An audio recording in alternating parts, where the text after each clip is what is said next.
And I believe I am live. Am I live? Yeah, it looks like I'm live. Okay, cool. So then, hello, good evening, or good morning, or good afternoon, or good whatever time of night or day it happens to be, wherever you happen to be. Welcome to Republic News. I am your hostess, Liviana. This is my fourth After Saints show, or Post Saints, sorry, Post Saints show. Liv's Post Saints episode 4, Project MERRIMAC. If you would like to know what Project MERRIMAC is, well, it was a little bit of dirty trickery performed by our intelligence community in the 1960s and possibly the 70s as well, I'm not sure. Let me pop this chat out so that I don't have to use my bandwidth on two versions of my stream. Alright. So, as usual on these Friday night shows, I do review recent news.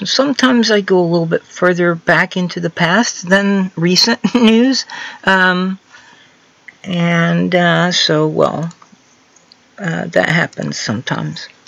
Alright, so I'm just going to dive in here. My first bit of news to cross my desk for this week is from Esquire magazine.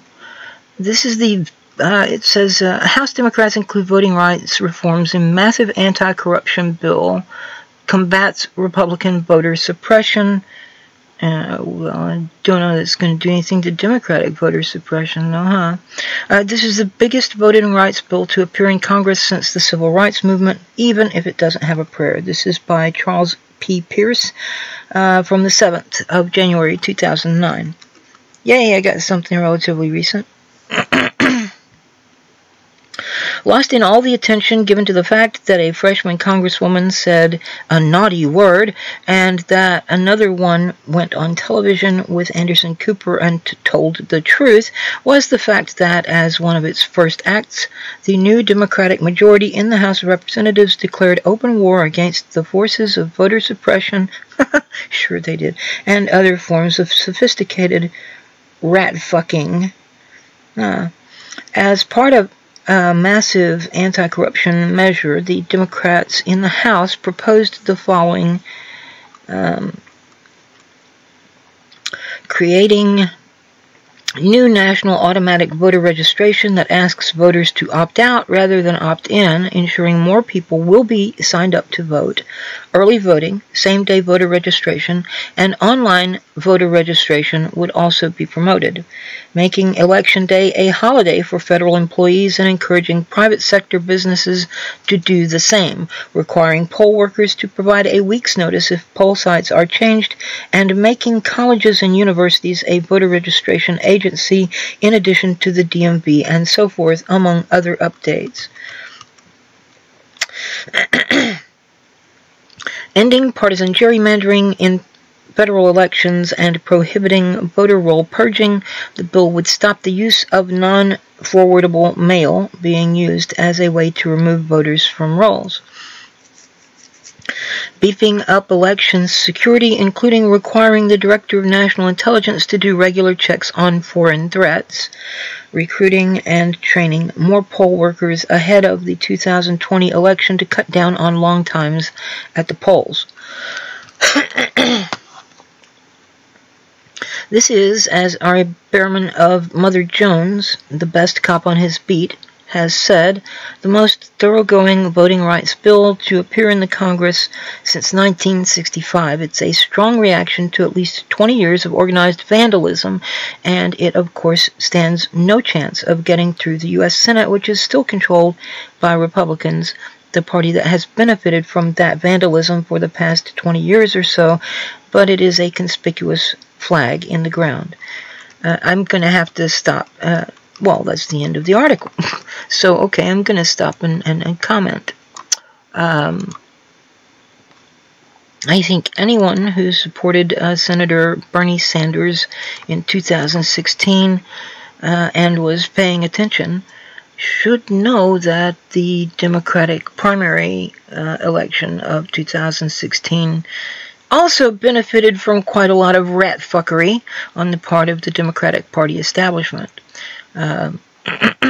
This has all been fairly well documented. You can certainly check out a number of other YouTube channels to find more information. I would recommend Jimmy Dore, Tim Black, or TBTV, The Jimmy Dore Show, Jordan Sheridan's channel, Status Coup. There are a few other channels you could check out for more information on that. And of course, you can look at WikiLeaks and various other things. Hello, Curated Opinions, Coon. So that was my first article, and my second is, let's see, what is this next one here I have? Oh yes, this is just glorious. So speaking of elections and corruption, this next article comes to me from CNBC. It was published on the 8th of January. It's by Brian Schwartz, or Schwartz. The title, Wall Street executives are hearing from Cory Booker, Kamala Harris, and other Democrats as they gauge interest in possible 2020 presidential campaigns. Wall Street executives have heard from several potential 2020 Democratic candidates for president, including Senators Cory Booker and Kamala Harris, as recently as last month. Blackstone's Jonathan Gray, 32 Advisors Robert Wolf, and Centerbridge partners Mark Gallagher are just a few of the Democratic financiers who have been engaging with possible candidates for president. The revelation of communication between Wall Street donors and possible Democratic candidates threatens to exacerbate tensions between liberal and moderate Democratic voters. I think you mean between progressive and liberal voters in the Democratic Party. But anyway. Wall Street executives have heard from several potential 2020 Democratic candidates for president, including Senators Cory Booker and Kamala Harris, as recently as last month, CNBC has learned. The latest developments come as the Democrats' campaign to unseat Republican Donald Trump begins a year before the first contests of the presidential primary season, with contenders attempting to line up backing from donors and fundraisers. The revelation of communication between Wall Street donors and possible Democratic candidates threatens to exacerbate tension between the liberal wing of the party, which is increasingly outspoken against the influence of corporate money in politics, and moderates who are seen as more business-friendly. Again, guys, come on. Liberal and progressive are not synonymous. Liberals and progressives have been at war since 1916. The modern progressive movement and the social liberals who arose after World War II, both of these came up after World War II, have been in fierce battles throughout these several decades now. I have an article about some of it up on Real Progressives. It's called The Name Progressive. Its proponents would be usurpers and wannabe exploiters, or wannabe I don't know. You can go find it. I've linked it in a previous video description, but it's at realprogressivesusa.com, I believe. Anyway, if you are in my Discord, you can find it in the articles channel where I have linked it. Let's see. Yeah, The Name Progressive, its proponents would be usurpers and wannabe exploiters. www.realprogressivesusa.com/news/featured/2018-12-15-the name-progressive. So I talk about how progressives and modern progressives and social liberals have been at odds in the 1968 election, again in the 1972 election. The response of the liberals to what happened in the 1972 primary election was to go and start a group called Democrats for Nixon because they didn't want a progressive candidate to win on their party ticket. And then in 1973, they revised their charter and bylaws and haven't nominated a single progressive for president since then, and so forth. Anyway, it's not liberals who are concerned with the influence of corporate money in politics. It is progressives who are. Back to the article. A CNBC report last week about New York Senator Kirsten Gillibrand's outreach to Wall Street triggered outrage on the left. Oh, good, you finally at least call us left. Okay. Billionaire and Blackstone Chief Operating Officer Jonathan Gray, Robert Wolf, CEO and founder of economic advisory firm 32 Advisors, and Mark Gallagly, a founder of private investment firm Centerbridge Partners, are just a few of the Democratic financiers who have spoken with 2020 hopefuls about a wide range of topics, including the upcoming campaign, according to people with direct knowledge of the matter. Wolf, a former advisor to former President Barack Obama, including as a member of the President's Economic Recovery Advisory Board, said he had been in touch with 2020 hopefuls, but declined to name the individual lawmakers. Blah, blah, blah, blah, blah. However, people familiar with the talks say Wolf's contact list has included Gillibrand along with New Jersey's Booker and California's Harris. Wolf has a history of backing the three senators.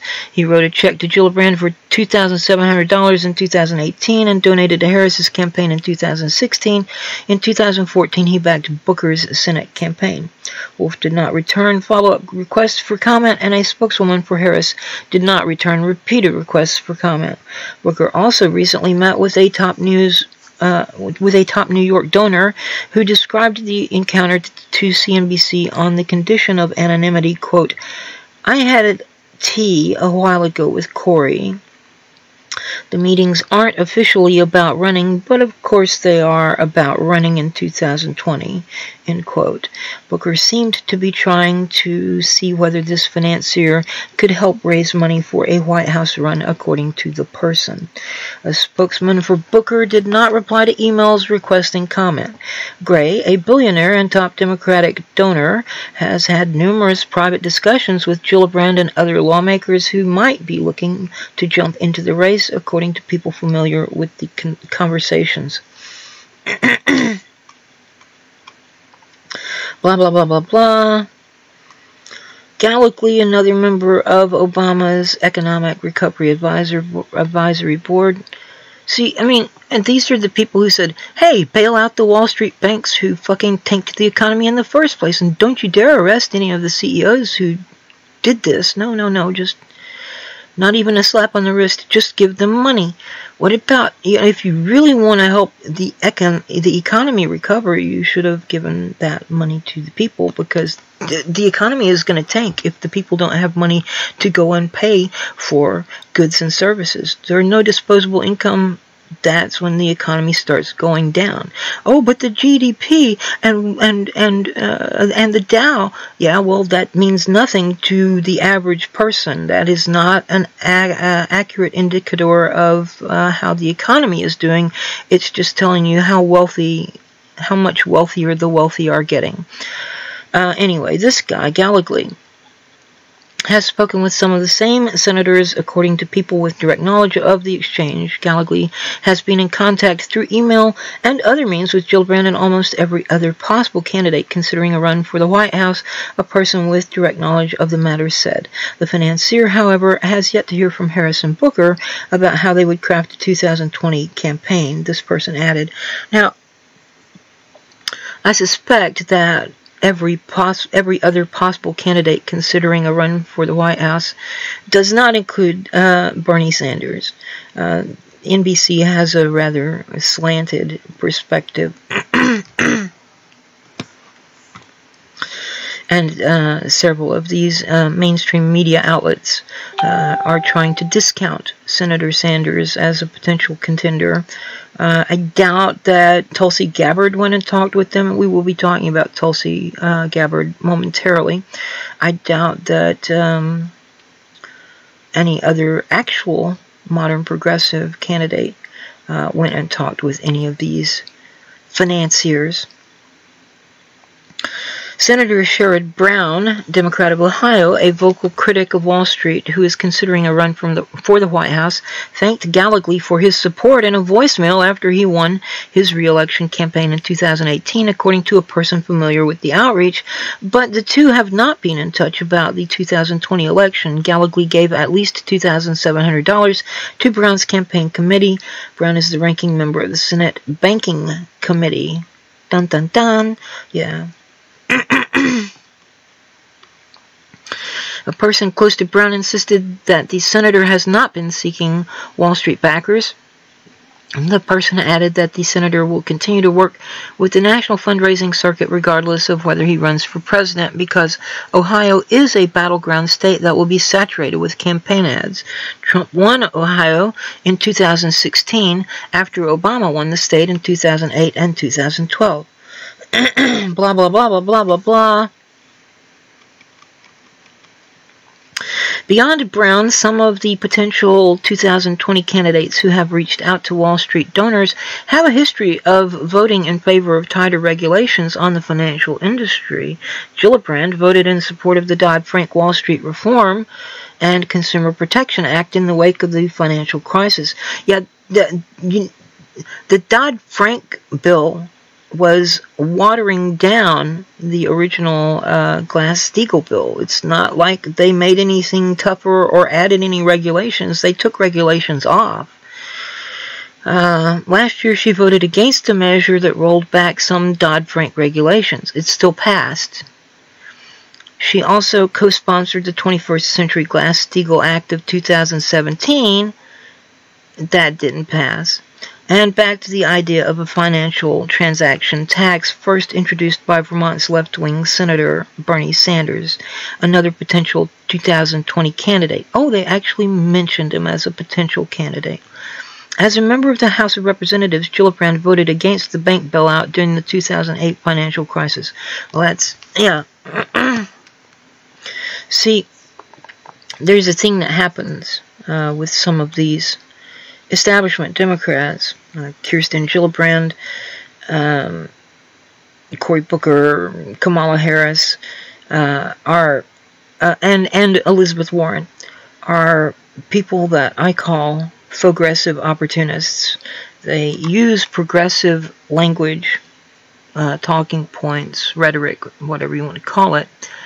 They do a little bit of grandstanding, usually when they know that the Democratic Party, the establishment Democrats, have sufficient votes to go ahead and do what they want to do or stop what they don't want done. So these people are then out on the fringe acting like they are progressive, and yeah, you need to look at their full record, because yeah, they'll talk nice sometimes. They sound progressive sometimes, but watch what they actually do and see what else is happening at the same time. Booker and Harris also voted against the Dodd-Frank rollback bill. It doesn't matter. Again, it passed. I'm pretty sure that passed, because I remember reading about that. Anyway. However, that hasn't stopped some financial executives from backing the lawmakers.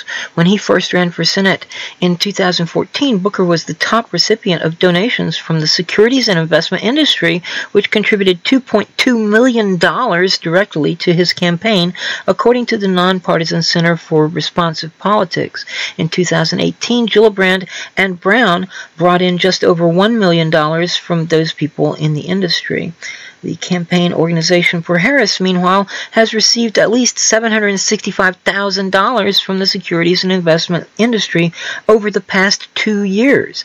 Democrats who run in the 2020 presidential campaign will likely face intense scrutiny over their links to Wall Street and will have their ability to attract small dollar donors tested. Compared with Gillibrand, Booker has had the weakest track record in appealing to small donors who traditionally give under $200.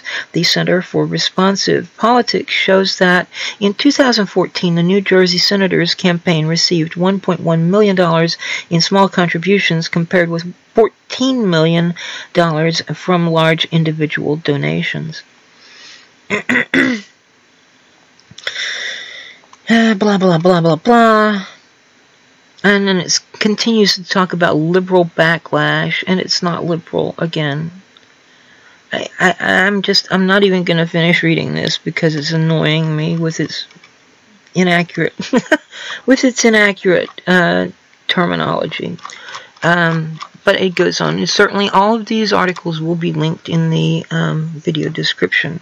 So you can check back later. And I will try to have them in. I should, in fact, have them in before the stream ends. Assuming there's no jackassery from YouTube or my ISP or Windows or my antivirus or anything like that. Sometimes things happen, unfortunately. So my next article, actually I have two articles about this same particular bit of news. This article comes from the Washington Times. It was published on the 7th of January, and it just says by Associated Press.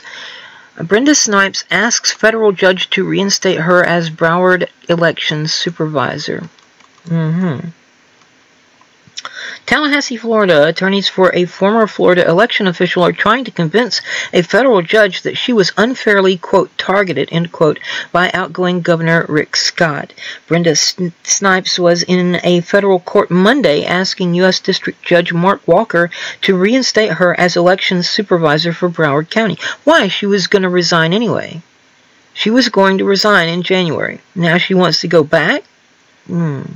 Walker did not rule during the nearly 2-hour hearing, but he did raise questions about whether Snipes was given a chance to defend herself against allegations made by Scott. These allegations weren't made only by Rick Scott. They were made by Tim Canova. They were made by progressives across the country who were watching the races, the several races that were going on in 2018 in Florida.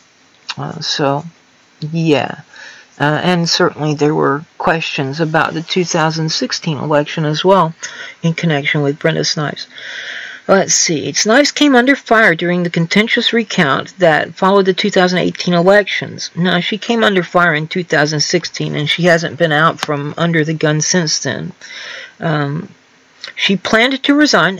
She planned to resign on January 4th, but Scott immediately suspended her in late November. So she was in court on Monday, that was the 7th of January, asking to be reinstated, even though she had planned to resign on the 4th of January. Yeah, okay.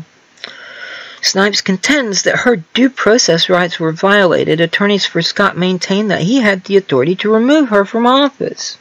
So there's that one. And the next article is also about Ms. Snipes. This one is from Disobedient Media, and it was written by Elizabeth Voss, published on the 9th of January. Opinion: in a sane world, Brenda Snipes would be in prison, not reinstated. Some readers might be thoroughly, and rightly, sick of reading about the ongoing litany of Brenda Snipes' corruption. After the former Broward County election supervisor went unprosecuted for her multiple felonies spanning at least 2 elections, she now has the gall to add insult to injury by playing the victim for being ousted by Florida Governor Rick Scott. Days ago, Snipes reportedly pleaded with a federal judge claiming that she was the victim of unfair, quote, targeting, end quote, by Scott. The Washington Times wrote, quote, Brenda Snipes was in a... Okay, that's the article I just read to you, so I'm not going to have to quote it again. Tim Canova, as readers will recall, ran against Debbie Wasserman Schultz as an independent in the November midterms after previously running against her in a Democratic primary race. Canova responded to this latest news via social media saying, quote, if Brenda Snipes is reinstated as Broward election supervisor instead of arrested for illegally tampering with evidence and willfully destroying ballots, multiple felonies, can we please stop pretending we have any semblance of a democracy, the rule of law, or real elections, end quote. Canova also took to Twitter calling on Senator Bernie Sanders, Senator Tulsi Gabbard, Senator Elizabeth Warren, President Trump, Governor Rick Scott, and former gubernatorial candidate Ron DeSantis to stand for election integrity. Quote, beyond notice that fixing our fraudulent elections must now be our litmus test, end quote. Since this latest news emerged, some have postulated that Snipes' appeal may be motivated by a desire to ensure that she receives her pension. Regardless of her ultimate motivation, it is important that the public is informed of the depth and breadth of Snipes' betrayal of the public she was appointed to serve. In light of the legacy press's failure to cover this real example of epic election rigging, it is left to small independent outlets and journalists to convey the story to the public. As disobedient media previously reported, Snipes went so far as to appear with Debbie Wasserman Schultz on the campaign trail just prior to the November elections. The lack of legacy press outrage on this issue is exquisitely hypocritical. Can one imagine the outrage that would have ensued if Trump had campaigned with Putin in the weeks before the 2016 presidential election? The race in Florida's 23rd district drew additional ire after video evidence emerged and went viral showing ballots being improperly transported in private vehicles. Governor Rick Scott eventually fired Snipes on November 30th via executive order after Snipes had announced her intent to resign effective January 2019. The order read in part, quote, whereas in the hours and days following the 2018 general election, Supervisor Snipes demonstrated repeatedly that she was unable to accurately respond to basic requests from candidates, news media, and the general public regarding the number of ballots that had been cast, the number of ballots that had been counted, and the number of ballots remaining to be canvassed, and that Supervisor Snipes was unwilling to permit the inspection of public records containing this information, and whereas a judge of the 17th Judicial Circuit held that Supervisor Snipes had improperly failed to produce public records containing information that the court found, quote, should be a matter of record at this time and immediately available, end quote, in violation of Florida law, and whereas Supervisor Snipes improperly permitted her staff to open unverified provisional and vote-by-mail ballots that had not been canvassed by the county canvassing board in violation of Florida law, and ... end quote. Earlier this month, Tim Canova's campaign also called on Congress to refuse to seat Wasserman Schultz, citing Snipes' documented inability to maintain a proper chain of custody of ballots, as well as other issues that call the results of the congressional race into obvious question. Disobedient media previously reported that Canova contested the results of the race, and an amended complaint filed by Canova in December makes it astoundingly clear that Snipes should not be in a position to argue for reinstatement, but in a sane world would be defending herself in a court of law on multiple felony counts. The complaint, first reported by Big League Politics, also details Snipes' previous felonious acts in the 2016 primary race between Canova and Schultz. Quote, it is beyond reasonable dispute that Snipes has long engaged in demonstrable punishable misconduct in connection with elections in Broward County, including misconduct in the 2018 general election that is sufficient to change or at least place in doubt the results reported by Snipes in the 2018 general election for Florida's 23rd Congressional District, end quote. And then it quotes again. Okay. So get rid of the end quote because it's going on still. Snipes engaged in a repeated pattern of obstruction, deception, and ultimately unlawful conduct in the destruction of all the ballots cast in the 2016 primary. On May 11, 2018, the Florida Circuit Court granted Plaintiff Canova summary judgment and found that Snipes had violated numerous state and federal statutes, including laws punishable as felonies with up to 5 years in prison. The court's ruling made clear that Snipes' destruction of ballots was illegal on several separate counts. Violations of the federal statute are punishable by up to a year in prison. Violations of the state statute are punishable as felonies by up to 5 years in prison. The court further found that Snipes had violated the Florida statutory requirements to act in good faith. Snipes destroyed the ballot in September 2017, but nonetheless filed her answer and affirmative defenses on October 31st, 2017, and did not reveal the ballot destruction until November the 6th, 2017. Even after admitting to the unlawful destruction of ballots, Snipes continued to litigate in bad faith. After the Florida Circuit Court ruled that defendant Snipes had violated state and federal statutes in destroying all the ballots cast in the 2016 primary election, there were no consequences for Snipes. She was not suspended and replaced by the governor, and there was no announcement of any criminal investigation by any law enforcement agencies, end quote. Turning our attention back to the disastrous 2018 midterms, the complaint reads, quote, close to 100,000 of defendant Wasserman Schultz's 161,611 total votes show no indication of how or when those votes were cast. These approximately 98,000 votes from nowhere for Wasserman Schultz may have been votes transferred illegally from another candidate or candidates, which would be sufficient to change or place in doubt the result of the election, end quote. The complaint also cites a report by Truthout showing that, quote, of the 148,833 votes that Wasserman Schultz reportedly received in Broward County, 97,874 votes were not identified by voting method. The total votes that are not identified by voting method alone are enough to change the results of this election, or at the very least, to place in doubt these results, end quote. The document goes on to detail exclusive research showing that votes for Canova were, quote, not impacted by any demographic, but rather remain consistent at very close to 5% across all precincts, no matter which demographic is voting. According to one high-level computer security expert interviewed by Reinstate, this is as likely as winning the lottery every day for a year. In the same interview, that high-level computer security expert stated that this looks mathematically generated across the precincts and that there is something that appears to be systematic in nature. Typically, an algorithm or formula would apply some linear function, and that's essentially what we see here, end quote. If this type of systematic interference is proven to have occurred, then it took place under the watch of Snipes and in benefit of her ally, Debbie Wasserman Schultz, who, dare we forget, was pivotal in cheating Bernie Sanders' run against Hillary Clinton in 2016's doomed Democratic primary.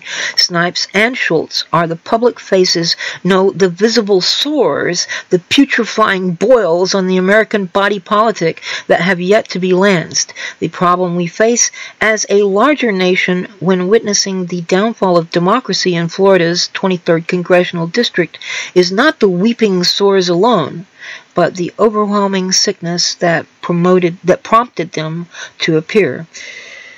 And there is an update to the story from the 9th, which was 2 days ago.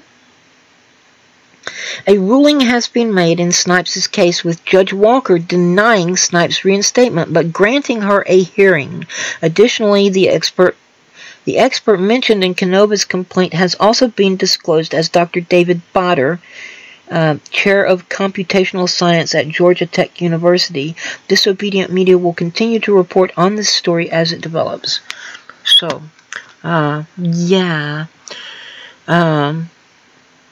I agree with the author, Elizabeth Voss, about this. I agree with her completely.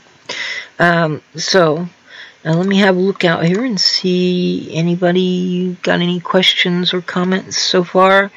I'm looking at you guys or girls or both in the external text chat. I know there's a little bit of a delay between what I say and when you hear it, so so I will give you a moment or so to figure out if you have any questions or comments. So far, I do have a few more things to go over, a little bit more news recently. So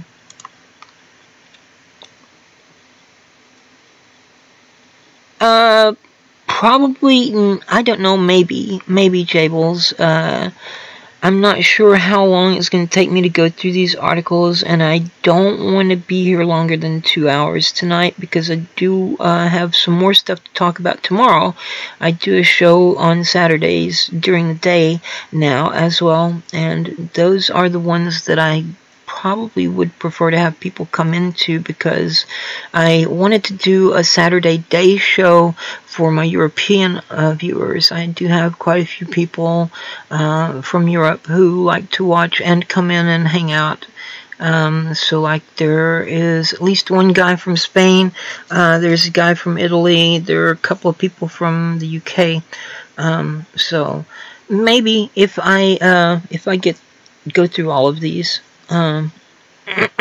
in time, and I did try to limit how many articles I would be covering tonight so that I could potentially finish up in less than 2 hours, unlike some of my more recent shows.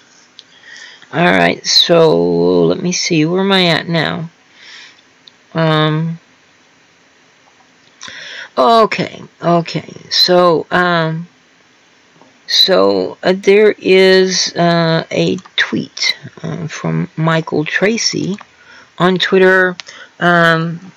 Let's see, what did he say here? He tweeted this out on, let me see, is it going to open? It should open. It doesn't seem to want to open for some reason. That's really strange. I'm not sure what's going on. Huh. How very strange. Well, let me just open it from here then. I've got a link to it. Yeah. So this tweet from Michael Tracy was sent on the 10th of January at 3:52 p.m. By somebody's time. I'm not sure whose. But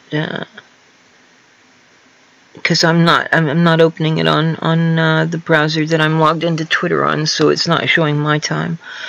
Anyway, so Michael Tracy is a journalist. He did, I think, independent journalism for a while. Then he worked with TYT for maybe a year or less, and then he was let go. I don't know why.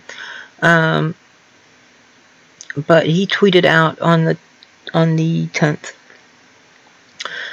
According to latest polling, more Democrats oppose troop withdrawals than support them. 50% of Dems say they oppose withdrawing from Syria, while 29% support. 41% oppose withdrawing from Afghanistan, while 40% support. Partisanship is a disease. And then he gives a link to a, let's see, what is it called here? It is a Politico national tracking poll as reference. There is also a new video from Abby Martin that discusses some of this. It's really quite shocking, but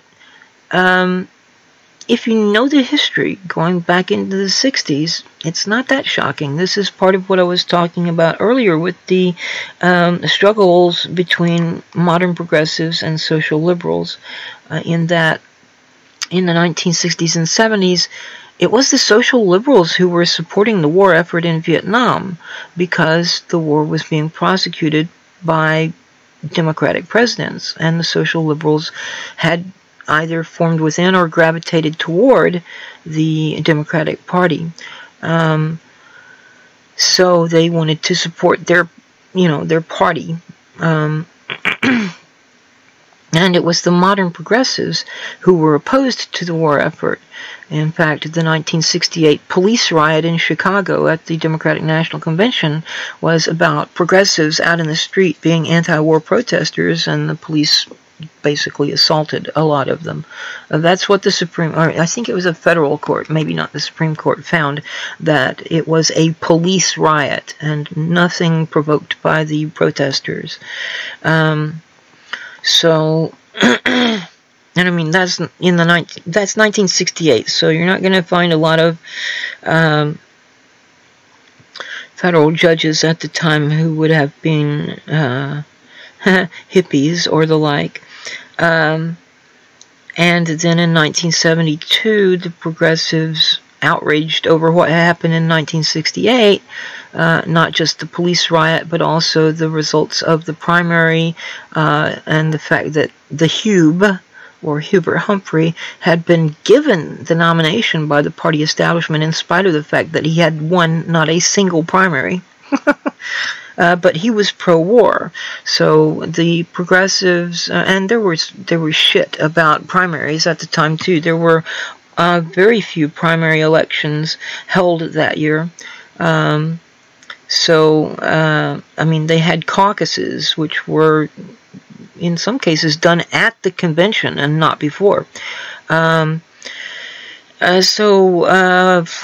1972, the modern progressives had pushed election reform to the point that they were able to get more primaries for the Democratic Party, more primary elections. And I see my stream health is vacillating between low and high, or between red and green. It doesn't seem to ever hit orange or yellow or whatever it is that's the color in between. So that's weird.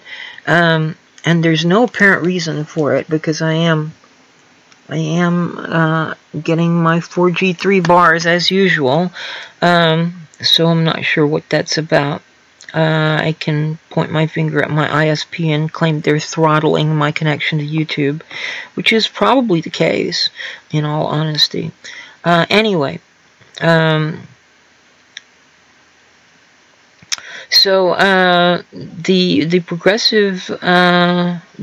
modern progressives in the Democratic Party in 1972 successfully managed through grassroots action to get George McGovern nominated as the Democratic candidate for president. The establishment Democrats and the social liberals didn't like that, and so some of them went and formed a group called Democrats for Nixon, and thereby helped to defeat George McGovern and re-elect Richard Nixon.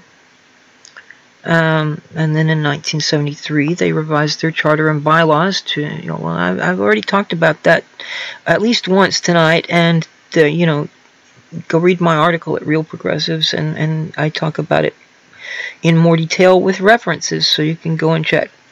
But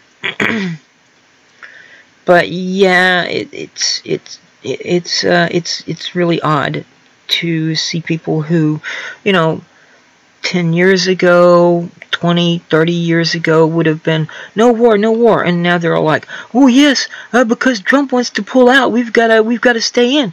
Well, fuck you guys. You're crazed. You've lost your minds in partisan sectarianism, I tell you. And speaking of that, my next article is let's see, where the heck is it? Now, I know I've got it here somewhere. Where is it?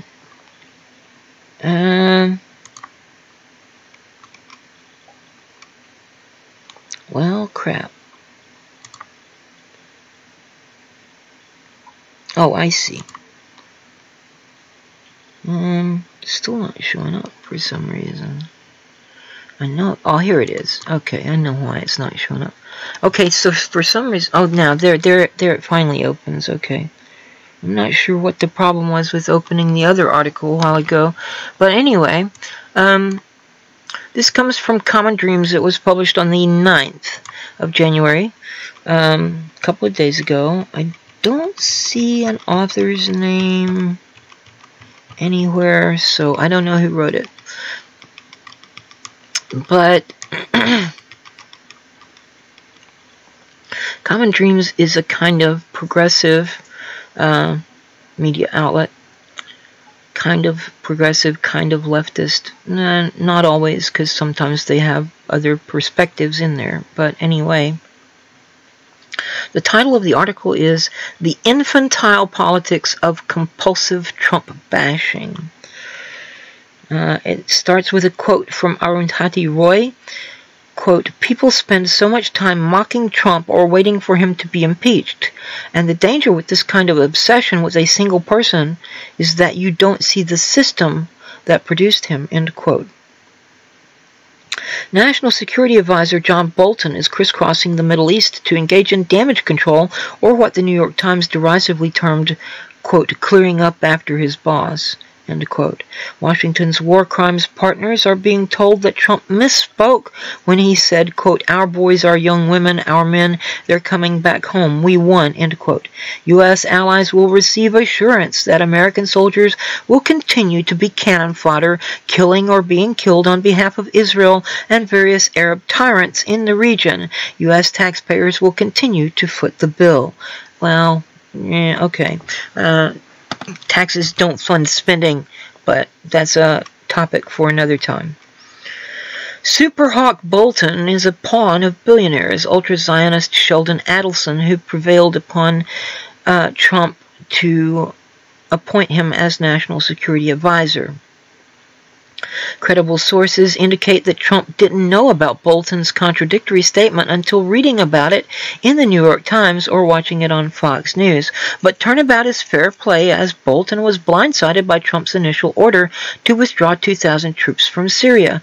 No longer trusting his advisors, Trump acted after a phone conversation with Turkish President Erdogan, who wondered why U.S. troops were still in Syria, to which Trump reportedly replied, quote, you know what? It's yours, I'm leaving, end quote.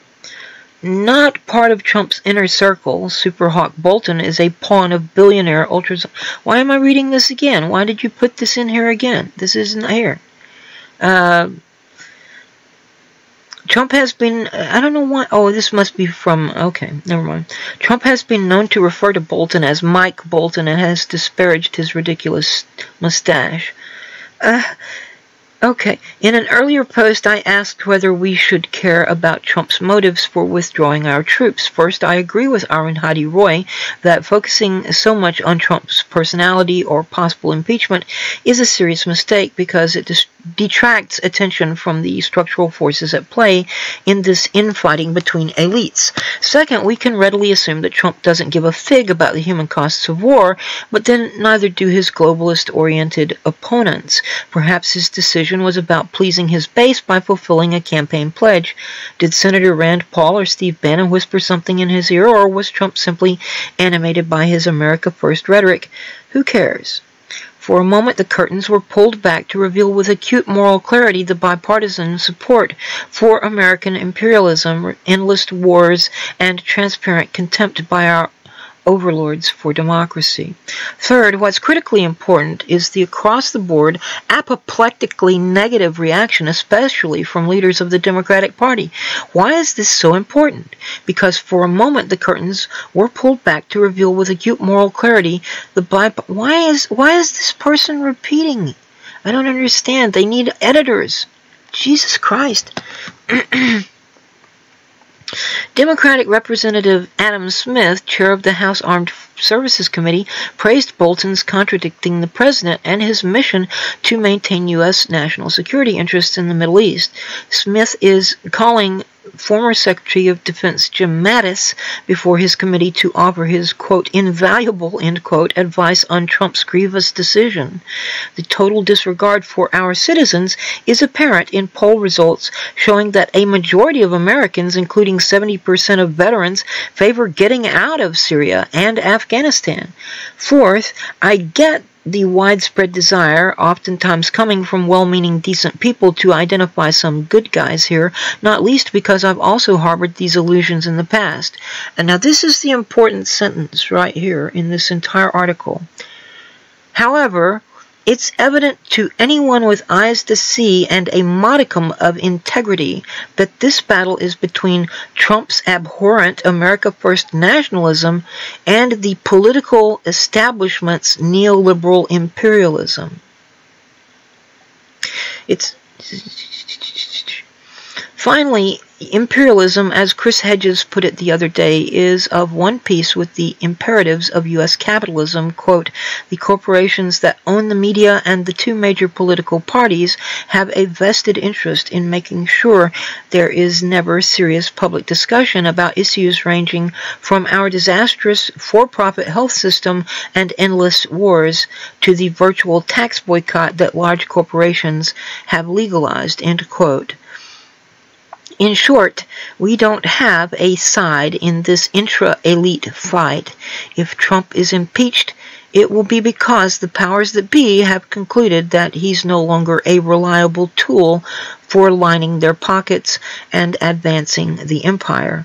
Trump bashing, as smugly gratifying as it might be, only obscures some basic truths and handicaps our thinking about the best way to unite and struggle against a common enemy.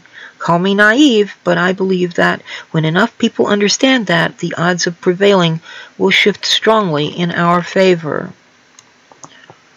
So there you have that. So, I mean, that's a pretty interesting bit of news there, I would say.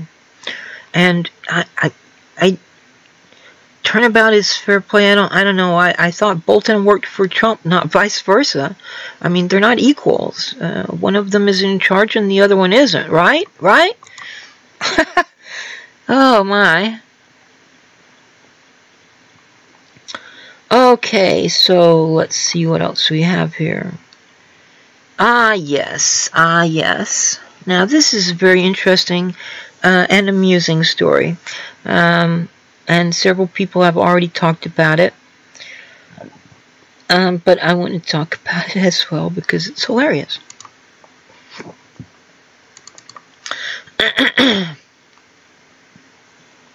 So this comes from Telesur English. It was published on the... where's the date on it? I don't see a date.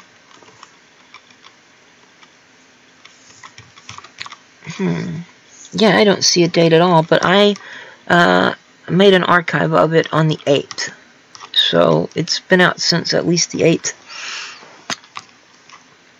And I don't see an author's name either. So let's see. Yep, I don't see. But anyway, it comes from Telesur English. Local Indies cricket behind Cuban sonic attacks, according to scientists. And it has a picture of native to the Florida Keys, Jamaica, Grand Cayman, the Indies, short-tailed cricket's mating call is quite similar to those presented in the recording. Scientists say, quote, all I can say fairly definitively is that the AP-released recording is of a cricket, end quote. The mysterious sonic attacks against Canadian and U.S. diplomats in 2016 were likely caused by lovelorn Indies crickets, scientists said at the annual meeting of the Society for Integrative and Comparative Biology. In September 2017, the U.S. government decided to drastically reduce its staff in the Caribbean island after 24 diplomats reported concussion-like symptoms, including headaches, dizziness, difficulties in sleeping, and lack of balance. In a recent interview with the New York Times, Alexander Stubbs, a researcher at the University of California, said, quote, "There is plenty of debate in the medical community over what, if any, physical damage there is to these individuals. All I can say fairly definitively is that the AP released recording is of a cricket, and we think we know what species it is." End quote. Native to the Florida Keys, Jamaica, Grand Cayman, the Indian short-tailed cricket's mating call is quite similar to those presented in the recording, and a related species can be found in parts of Cuba. The scientist said, quote, "They're incredibly loud. You can hear them from inside a diesel truck going 40 miles an hour on the highway," end quote.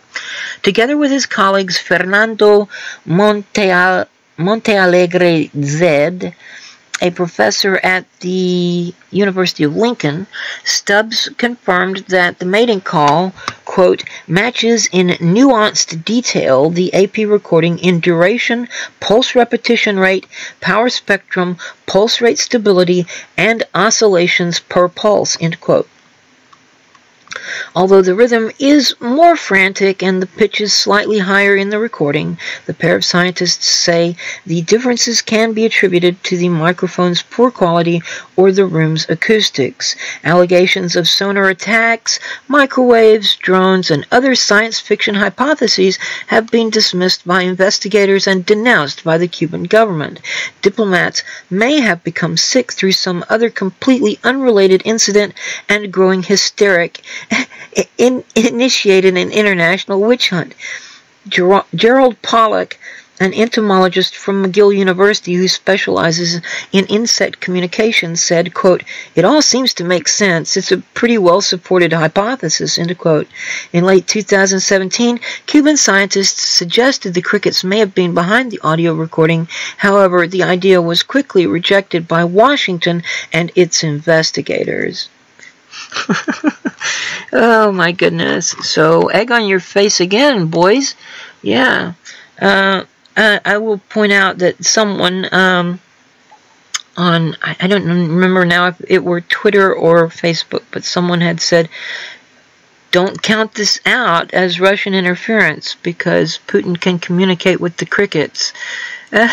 And then someone else posted a link to a video recording of a pigeon saluting Vladimir Putin as he walked by. And you will be able to see that video if you check the video description here in a bit, because I'm going to include that. Yes, so Vladimir Putin, the man who talks to pigeons and crickets, huh? And someone was calling the pigeon a KGB agent. And I was like, oh yeah, well, CIA and MI6 better hang it up, because if the KGB can put human brains into pigeons or turn human beings into pigeons, we're screwed. Oh, not KGB, what are they now? GRU or something like that, I don't know. Anyway, so I thought that was pretty hilarious. Alright, let's see here, what else we have. Okay, yeah. All right. So next thing that I want to talk about actually is a couple of articles about universal health care and the public option and so forth. But first, any questions or comments from the chat? I saw maybe Jables came back in for a moment. Maybe Jables is still here and Kuhn left. I don't know. I don't have too much more to go over, so it's entirely possible I could bring you in if you're still lurking out there, Jables. Let's see here. I'm not seeing any comments or questions from the chat. All one of you watching, thank you, whoever you are. And let's see. Okay, so I'm going to go on then to my next article, which is yes.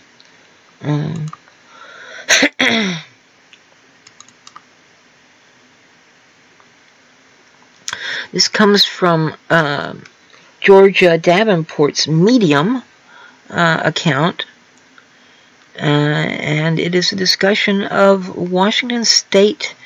Let me just, the article was published on the 8th of January, and the title is The, quote, Public Option, end quote, That Isn't How Washington Governor Jay Inslee and King County Executive Dow Constantine Got It So Wrong. And then there's a quote. The public health insurance option, also known as the public insurance option or the public option, is a proposal to create a government-run health insurance agency that would compete with other private health insurance companies within the United States, end quote. Before I begin, I would like to first say that I am not in favor of a public option. A public option, much like the ACA, also known as Obamacare, keeps private insurers in business and does not reduce administrative costs nearly as much as a single-payer universal health care, Medicare for All system. However, I at least know what a public option is.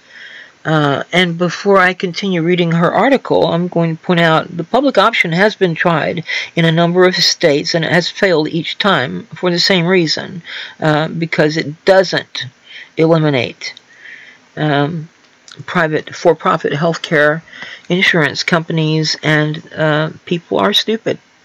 Seriously, people think they're going to get better coverage by sticking with these private for-profit insurance companies, which are already running the death panels they're so terrified of the government running. And the government isn't going to be looking to make a profit by not covering your healthcare expenditures, whereas a private for-profit insurance company absolutely is. They make money by not paying your claims. Duh! Come on. Anyway, she continues. The current proponents of Washington State's so-called public option bill, like Governor Jay Inslee and King County Executive Dow Constantine, apparently don't. Here is how they are saying their bill will work. Quote, the Healthcare Authority will contract with one or more health carriers to offer qualified health plans on the exchange. Beginning in 2021, all carriers offering plans inside the exchange must offer a standard plan at any tier in which they offer at least one plan. Non-standard plans may be offered on the exchange through 2024. Beginning in 2025, only standard plans will be offered on the exchange. End quote. Got that? It is private insurance companies offering plans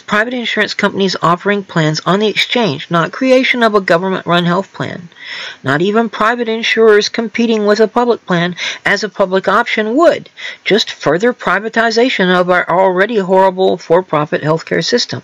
It goes on, quote, the Health Benefit Exchange, in consultation with the Healthcare Authority, must develop a plan to implement and fund premium subsidies for families and individuals on the exchange who need financial assistance. The goal is to have consumers spend no more than 10% of their income on premiums, end quote.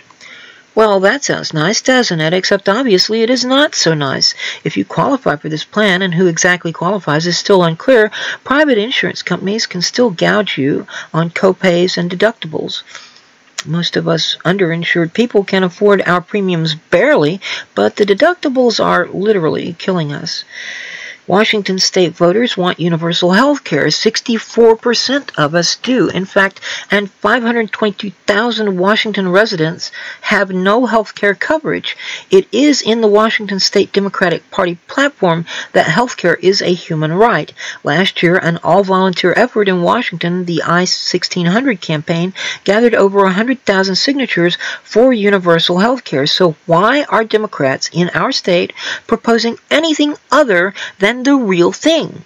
If you believe, as I do, that we need to join the rest of the developed world by offering guaranteed coverage for everyone, not based on income, employment, or previous health history, please volunteer for Whole Washington. Whole Washington, anyway.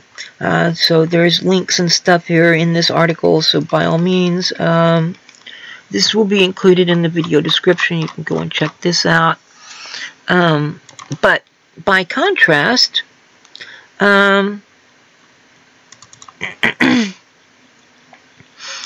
Here is an article also from Telesur English that was published on, well, let me see now, I don't know, because I don't know when these freaking things are being published, if I can't. Anyway, I archived it today, but I found it, let me see, when did I find it? Because I know when I first found it,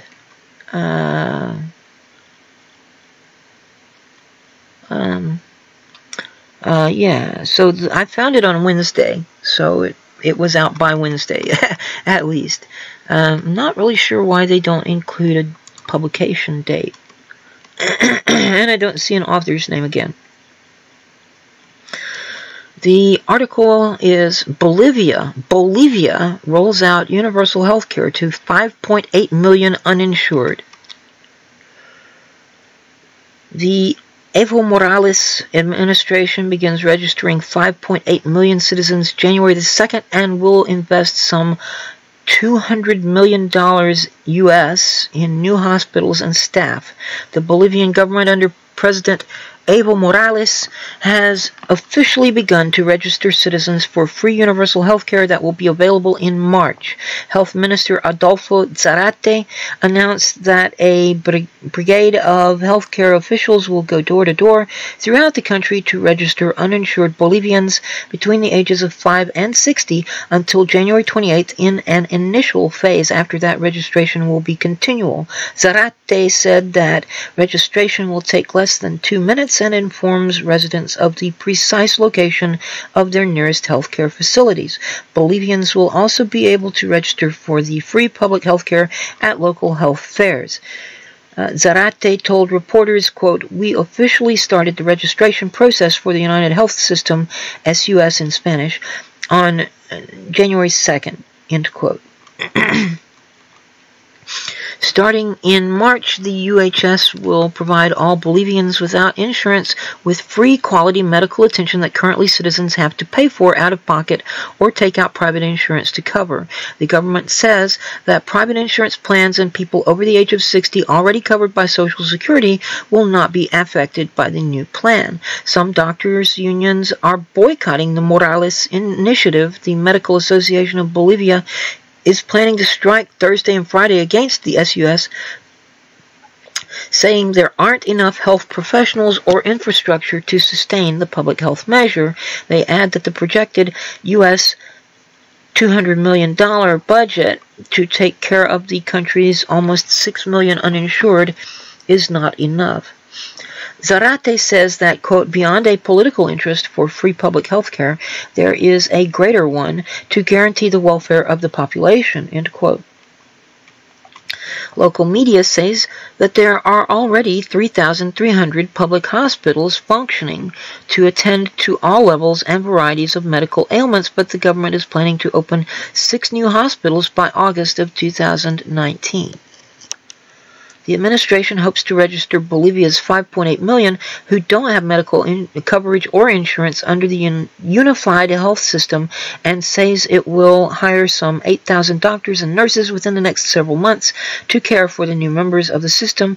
Bolivia's economy is continuing its 12th year of growth, registering a 4.4% expansion rate in 2018 alone, far ahead of the region's 1.2-point economic growth rate, according to the UN Economic Commission for Latin America and Caribbean, or ECLAC. So, now, contrast that with the United States, where we have doctors and nurses unions, healthcare professionals who have come out in support of H.R. 676, or at least what was H.R. 676. Who knows what it's going to be when Pramila Jayapal gets done with her rewrite.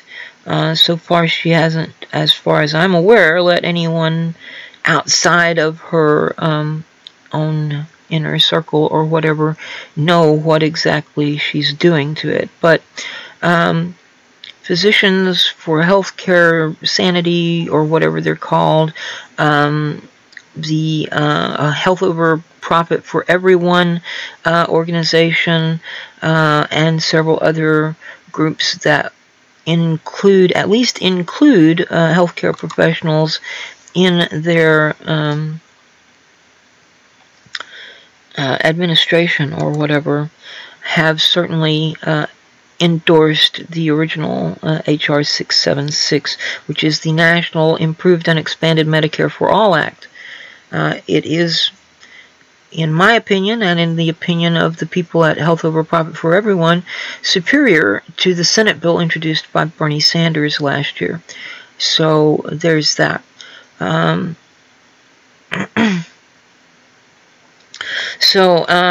Yeah, I mean, if Bolivia can do this, the United States can't?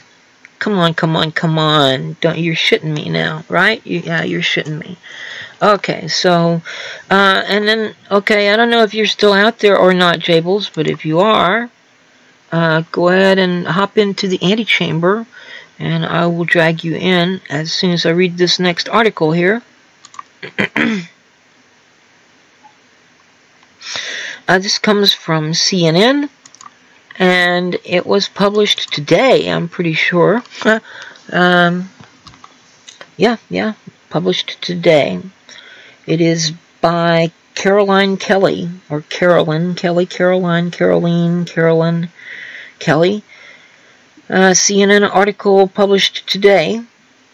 Tulsi Gabbard says she will run for president in 2020. Yay! Representative Tulsi Gabbard said Friday she will run for president in 2020. Quote, I have decided to run and will be making a formal announcement within the next week, end quote, the Hawaii Democrat told CNN's Van Jones during an interview slated to air at 7 p.m. Saturday on CNN's The Van Jones Show. Gabbard, an Iraq War veteran, currently serves on the House Foreign Affairs Committee. She is the first American Samoan and the first Hindu member of Congress. Let's see, she said, quote, there are a lot of reasons for me to make this decision. There are a lot of challenges that are facing the American people that I'm concerned about and that I want to help solve, end quote. And she went on to list healthcare access, criminal justice reform, and climate change as key platform issues. She added, quote, there is one main issue that is central to the rest, and that is the issue of war and peace. I look forward to being able to get into this and to talk about it in depth when we make our announcement, end quote. Rania Batrice, who was a deputy campaign manager for Bernie Sanders in 2016 and is now a top aide to Gabbard, will be the campaign manager, Batrice says. In 2015, Gabbard, then a vice chairwoman of the Democratic National Committee, was sharply critical of its then chairwoman, Debbie Wasserman Schultz, for scheduling just 6 presidential debates during the 2016 primary election cycle.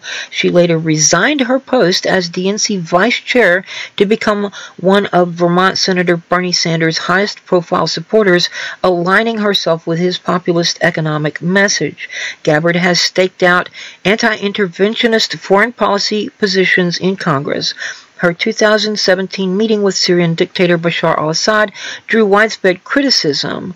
Gabbard told CNN's Jake Tapper in January of 2017, quote, initially, I hadn't planned on meeting him. When the opportunity arose to meet with him, I did so because I felt it's important that if we profess to truly care about the Syrian people, about their suffering, then we've got to be able to meet with anyone that we need to if there is a possibility that we could achieve peace, and that's exactly what we talked about, end quote.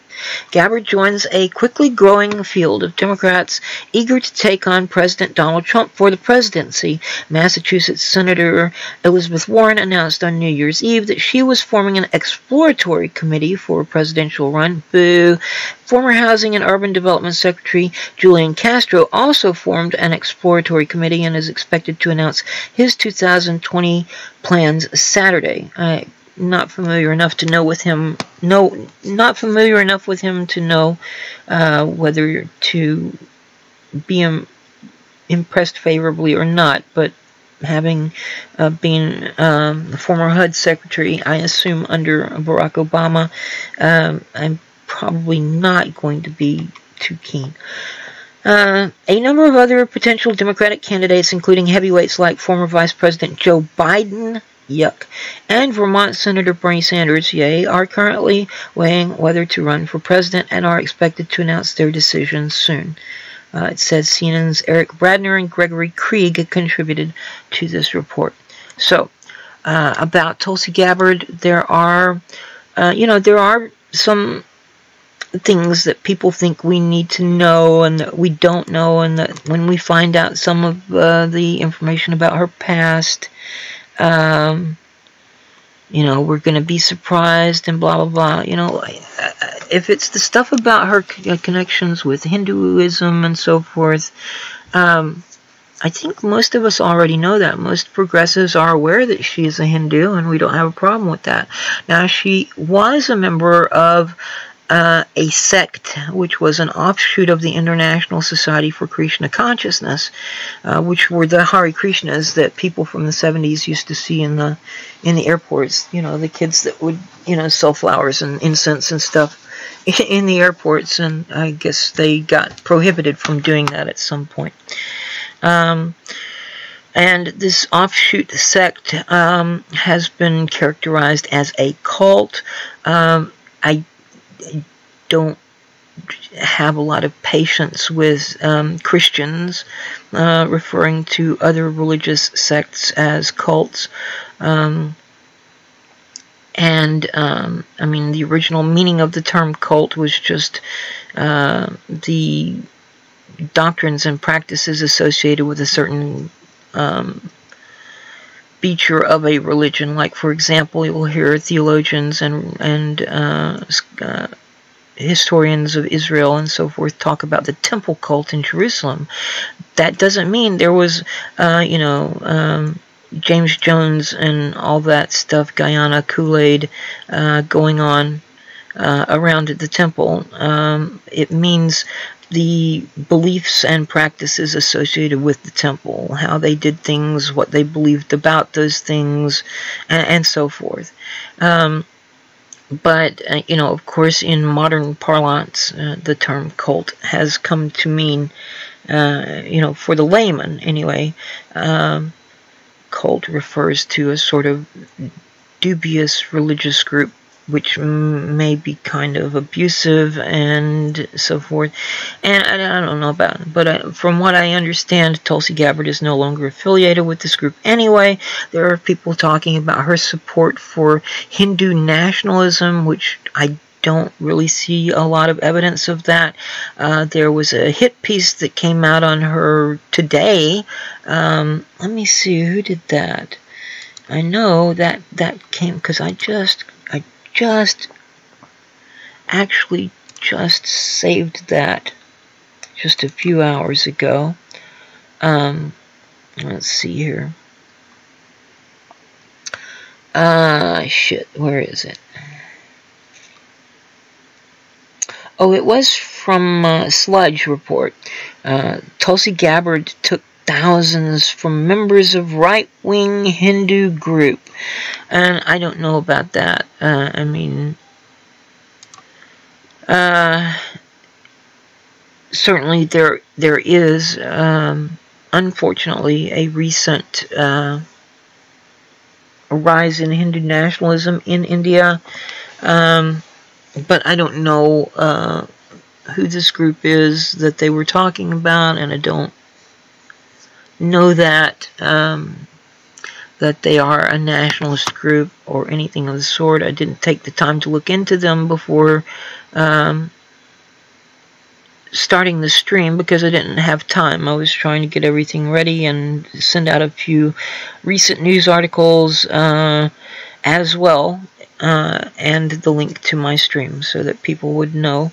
Not that it seems to have done a lot of good, because I think the most people I've had watching at any time tonight, that I've noticed anyway, is 2, which, thanks for tuning in, but I would really appreciate it if some more people. I know it's Friday night and people are streamed out after Lesser Saints of Discord and YouTube Saints, and then I come on, and it's Friday night and people may be out on the town, and it's Friday night and people may be boozing at home and have already passed out, or whatever. But it would be nice to have a few more viewers occasionally, to have some people to interact with in the chat and so forth. I don't know where the hell Jables is, but let me see if I can find him here. Let me see. Jables, you got to be around here somewhere. Where are you at? Where are you? I don't see you anywhere. So maybe already offline? Let me just pop him a message and see.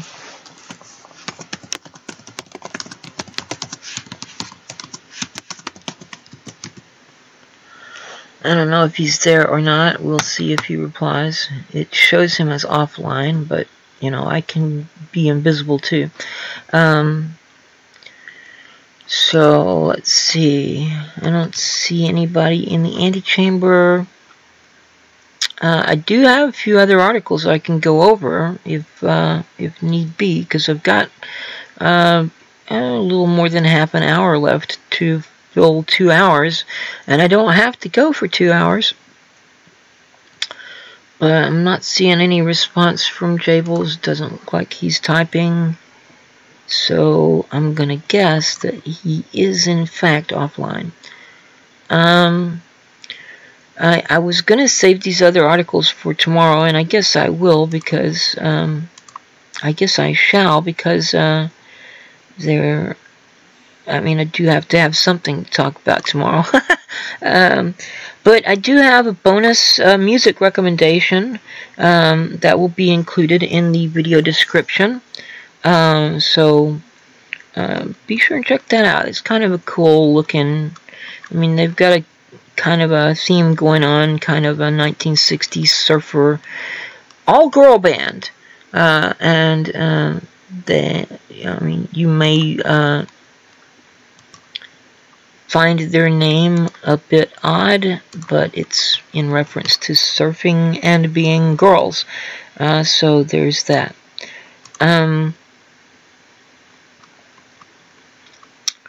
Let's see here. I'm going to go ahead and plop all of this into the video description now, so you will be able to see the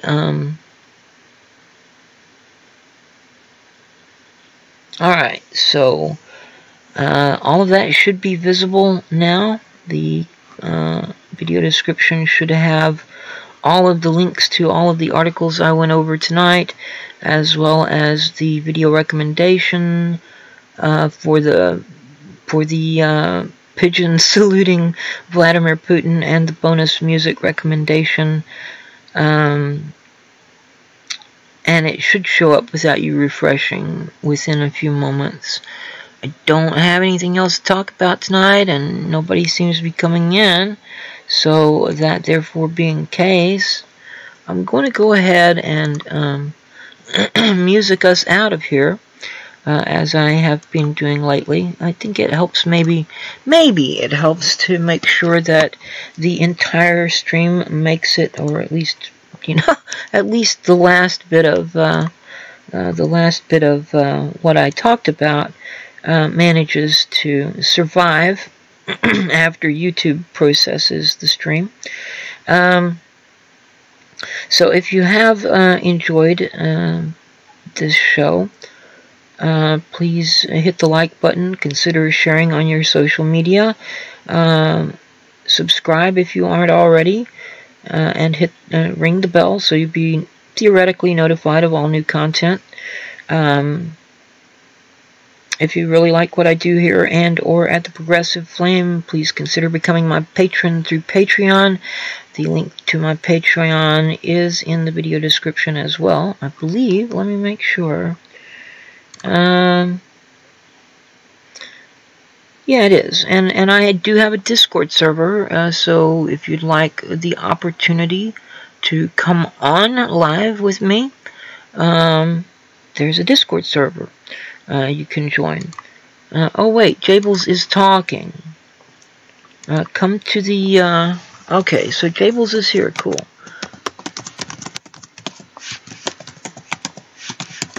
Chamber. Come to the antechamber. Alright then, so I'm not going to play us out yet.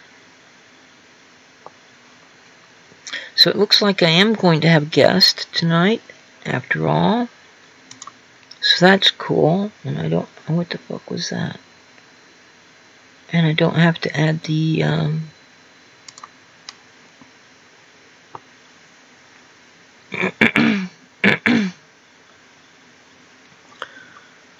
I don't see Jables. Where are ya?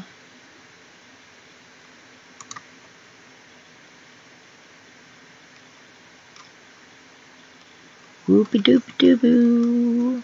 Doobie doopie doo boo. Come to the antechamber, or just hop into any voice chat and I can drag you from there into here, as you know. There you are. Okay. Let me drag you in here then. Let's see here. Oh shit, where is it? Move to streaming. Ah, there you are. Hello, good evening. Oh, hey. Or good morning. Hey. Yeah. What's going on? Oh, not much. I have a new mic, if can't tell. Sounds a little crackly.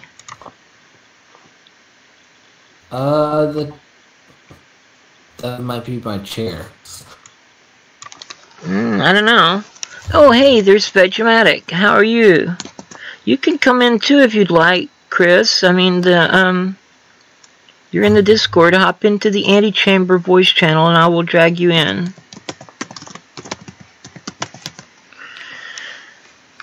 Yeah, so, why'd you want me in? Well, you said if I wanted somebody to come in, so I thought you might want to come in.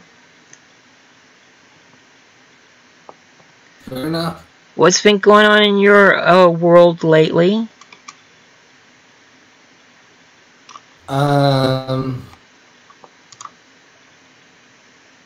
Gonna be on a couple different shows throughout this month. Other than that, not a whole lot.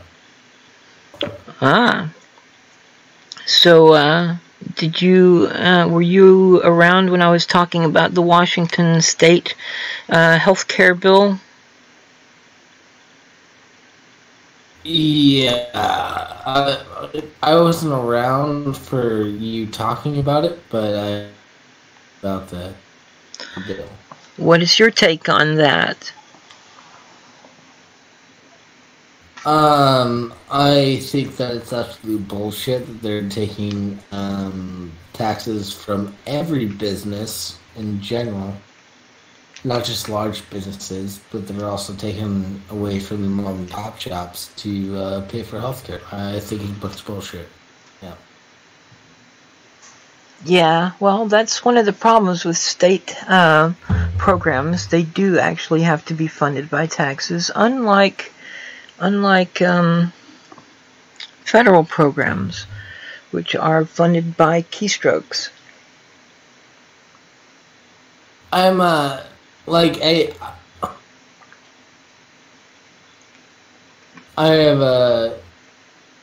I personally don't have any problems with like a federally funded healthcare. It's not the what for me, it's the how. Right. Yeah. So how are you going to get this money? And what it turned into is they are punishing a lot of small businesses. Mm-hmm. For just being a business. Yeah. And hiring people. Yeah. So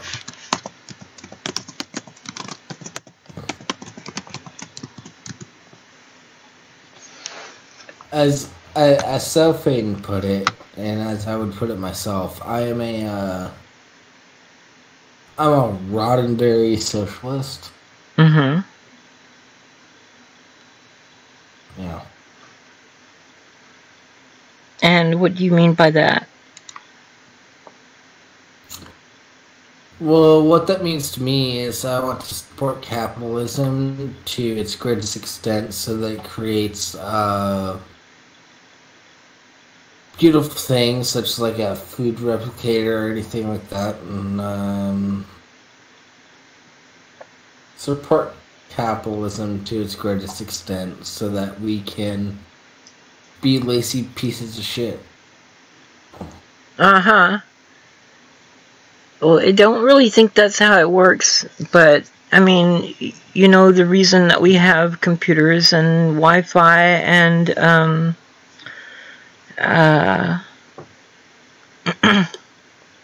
yeah, it's all because of capitalism. No, it's because of government funding. This technology was developed by the Office for Strategic Services back in the, what was that noise? I don't know. That was developed, those government-funded Office for Strategic Services, the forerunner of the CIA, although the OSS was under the control of the Department of Defense, whereas the CIA is questionably under nobody's control. So, yeah, I mean, yeah, but like, say, Hedy Lamarr, the actress, was one of the people who helped to make the technology, which, and she was working for the OSS at the time, helped to make the technology which makes the internet possible, and makes Wi-Fi possible, and so forth.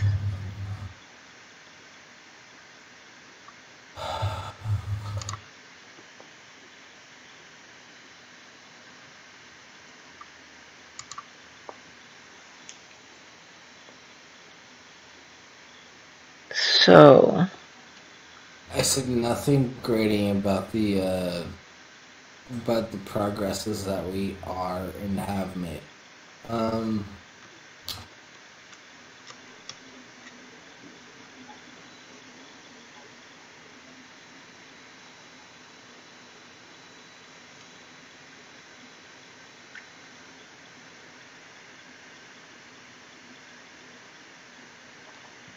However, I think you're a little too involved.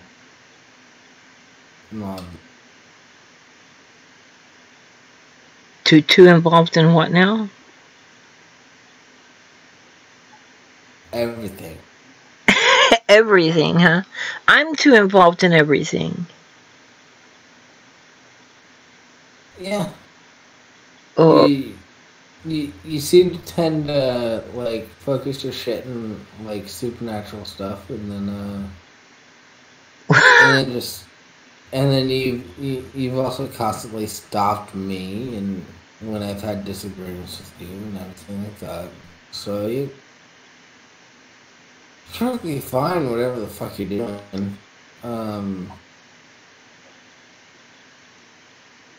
Bring on the apocalypse. I'm totally fine with that.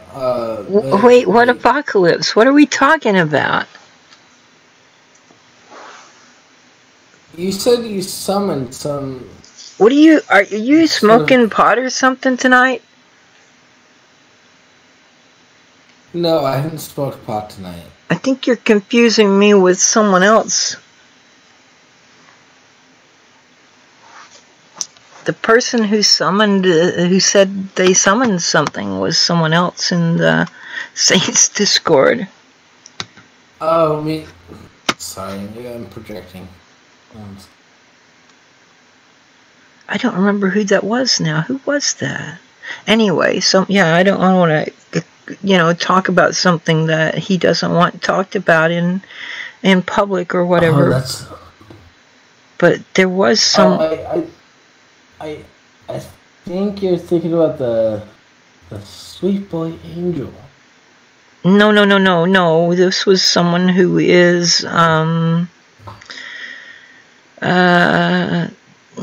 this is someone who is, a moderator or something like you in that channel, in that Discord. Wow, so like Rimshi? No, I don't think it was Rimshi. I think maybe it might have been your previous co-host.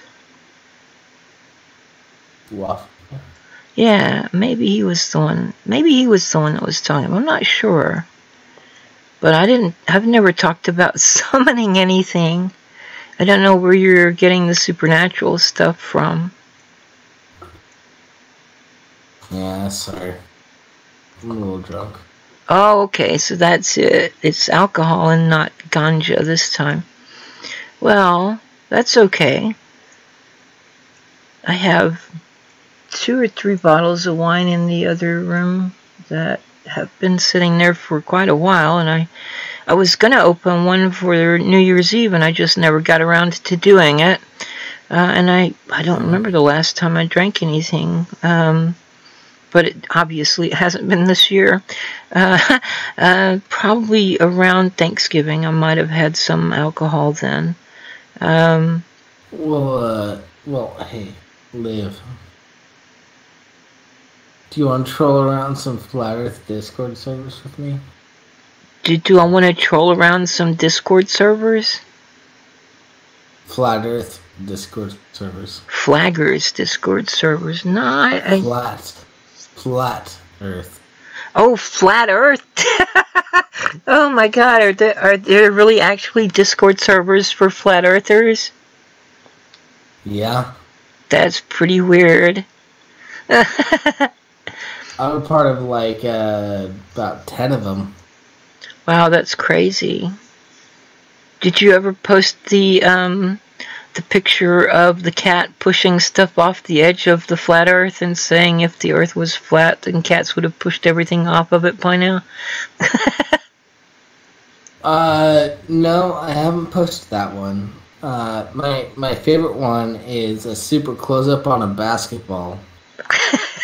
And it says, I don't see a curve. Hashtag basketballs are flat.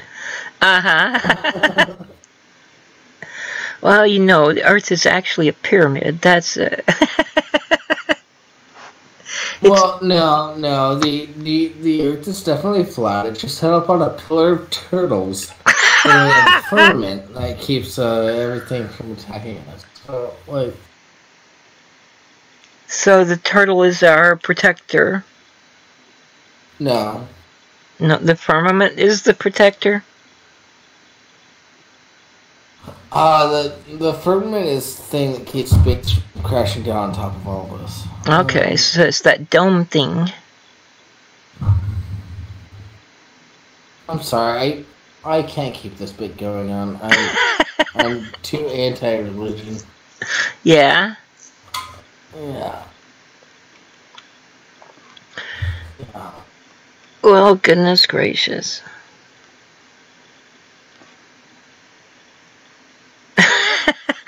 No, I don't really go fuck with people in Discords, except for this one dude who deserves it mightily, and I really don't mess with him too much unless he says something directly to me or says something incredibly stupid, which he does fairly often. I don't think you know the dude, but I guess he's French-Canadian or something. He's a weird dude. A very pro-establishment type of guy. No, it's not JF. Oh my God, I've never communicated with that dude. Have no desire to.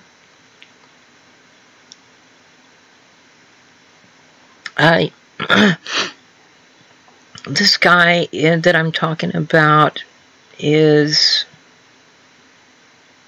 let's say, for example, I'll give you an example of something that he did recently. So, like, I was looking in on this other Discord where he is a member, and so he was talking about Christy Winters and Kevin Logan, and he was like, they did nothing wrong, there's nothing wrong with them, they're great people, everything about them is wonderful because they hate Sargon and therefore they're the greatest ever, and anybody that says different has to prove that they're the worst people who ever lived. And I'm like, you know, it's possible for them to be shit without being the worst people who ever lived, and you know, there's but then so the very next day he comes in, right, and he says, I told Kevin Logan to go kill himself, and he posts in some kind of explanation of that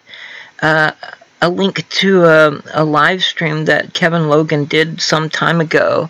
And apparently Kevin Logan had been making fun of Thunderfoot while Thunderfoot's father was dying of cancer. So this was enough for this guy to decide that Kevin Logan is shit and should kill himself, whereas just one day before he'd been singing Kevin's praises because Kevin doesn't like Carl Sargon. And I'm like, okay, I mean, it's like everything that his opinion of anybody is based on how they react to other people whom he likes or dislikes. It seems the first thing was he was talking shit about Kraut and Jeff. That was when he was defending Christy and Kevin. And then the next day, the very fucking next day, there's this, I told Kevin Logan to go kill himself. And apparently here's why. Here's the link. And I didn't bother to watch the link, but I was told what it was later by other people. And I was like, okay, so one day you think Kevin is wonderful because he doesn't like Carl, and the next day you think Kevin should kill himself because he did something to Thunderfoot, right? This guy makes no sense at all.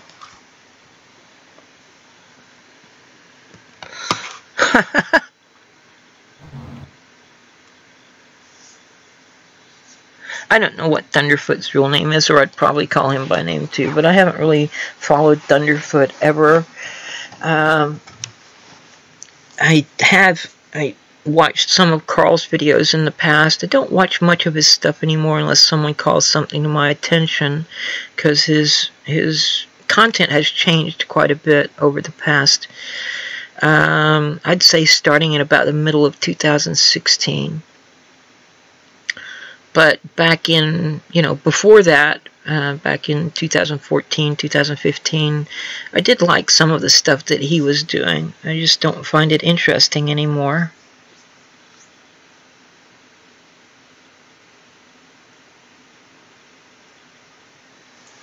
You there?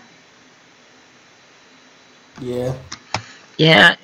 How much did you drink? What did you drink and how much? Oh, not enough, obviously.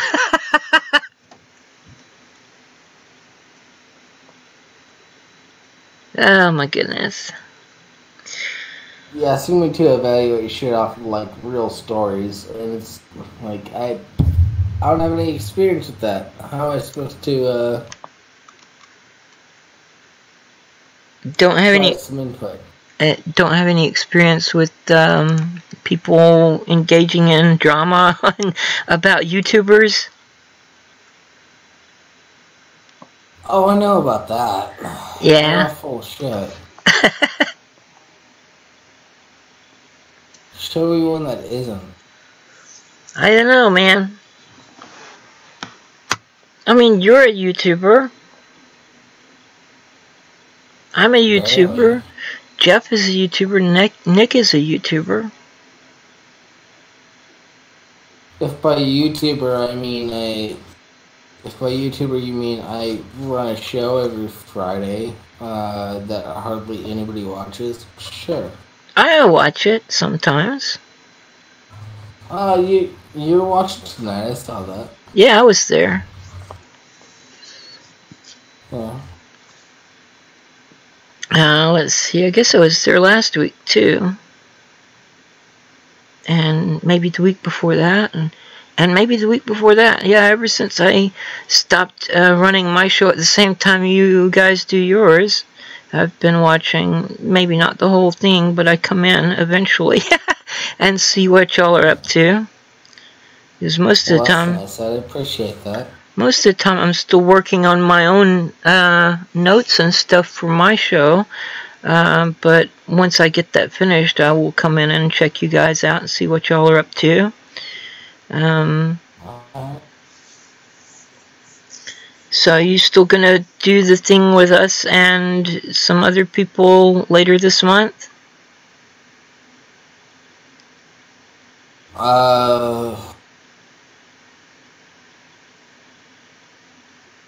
Was it talking about like a like a true YouTube rewind where we just take a bunch of underground creators?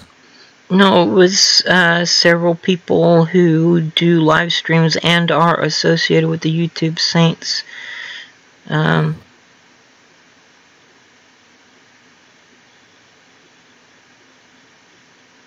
That's a lot harder to do than I made it out to be. So there was mention something made about a multi-streaming or whatever. yeah, that's always something we can do. Okay.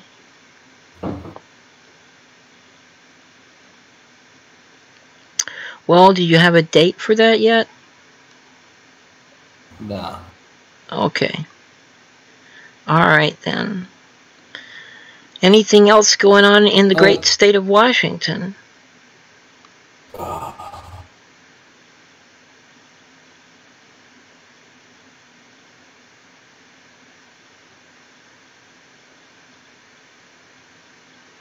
Yeah, I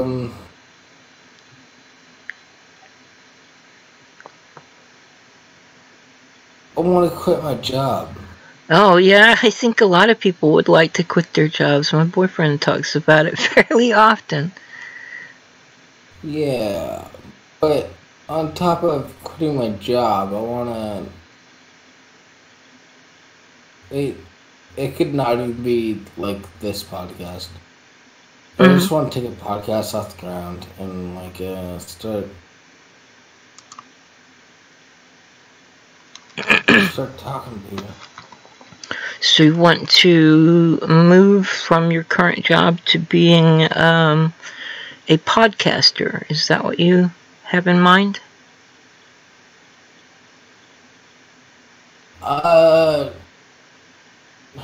Sure, close enough. Well, yeah, that sounds like, I'd kind of like to do that myself, although I don't think I want to do podcasts all the time. I just like to make my videos and do podcasts as well.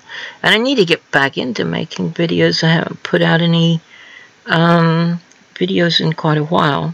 Just doing streams lately because I've been rather busy. I started working... Well, even though you're going by your, like, real name, your other name can get you a shit ton of money. My other name, what now?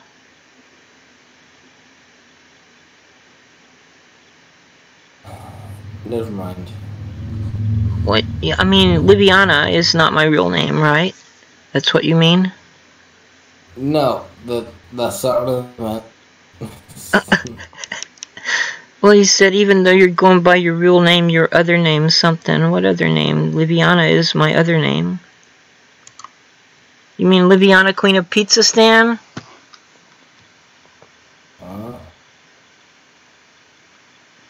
Just come towards you. Okay. Want some pizza? I'd like to have some pizza too. Unfortunately, I'm trying to diet. Oh. Yeah.